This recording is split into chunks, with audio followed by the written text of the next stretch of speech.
Welcome to Advanced Techniques in Corel Draw. I'm Mary Winkler for Tuts Plus. In this lesson, I'll introduce our course project, the Digital Still Life. Then, we'll get started with a textured background to set the stage for the rest of our design. Let's get to it. To start, let's take a look at my final illustration, which I created earlier and is the basis for this course. It's a pretty simple scene, showcasing several items you might find on your desk while having a coffee and donut break. The final image we create together will look a little different for variety's sake, but this was created with the same techniques we'll explore in this course. I definitely encourage you to take whatever artistic liberties you see fit when finalizing your design. But for now, let's create something together. Create a new document. Mine is 12 inches by 8.3 inches. It's fairly arbitrary, but it's what I used in the original design. Give it a name, make sure it's set at 300 dpi, and hit OK. Make sure to save your document periodically throughout this lesson and the rest of this course. Use the Rectangle tool, shortcut F6, to draw a large rectangle over your page's boundaries. In the Object Properties docker, select a fountain fill. I was already playing with some shades of teal in my document, so I have them at the ready. You can choose a flat fill color from the color picker, and it'll be applied to the gradient automatically. Set the right color as a darker shade of teal and choose Elliptical Fountain Fill for the fill type.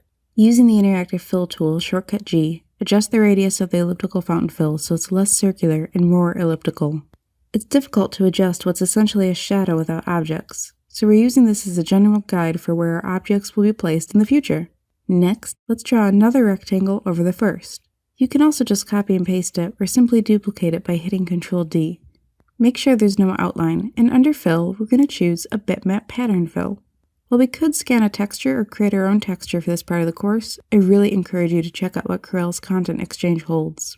Users are creating useful vector and bitmap textures in this section all the time, and while it may take a minute to load, it's worth the wait for sure. Let's take a proper look at the Content Exchange. I'll resize my window so you can see the entire menu. You'll find a few options to choose from: Favorites, Upvotes, Content Exchange, and Personal. In the Content Exchange, there are assorted textures from users all over the world. Under Texture, which is where the recycled paper texture I used was sorted, you'll find many designs that would be a great addition to your illustration. Let's get back to our document. I'll be choosing a recycled paper-like texture for my image. You can try whatever takes your fancy. Paper, wood, grainy, whatever. Consider lighter or neutral colors for your background texture because it will show through the bright teal we used for the initial rectangle. Choose your texture and wait for it to load. Once it does, we'll move on to completing our background. In Object Properties, under Transparency, choose Multiply for the blending mode, and reduce the opacity of the textured rectangle as you see fit. My transparency is set to 41. That's it for our simple background. Applying a texture to kick things up a bit is rather easy. Thank you so much for joining me in this quick lesson in creating a background for our digital still life. In our next lesson, we'll start in our first objects, a couple of napkins.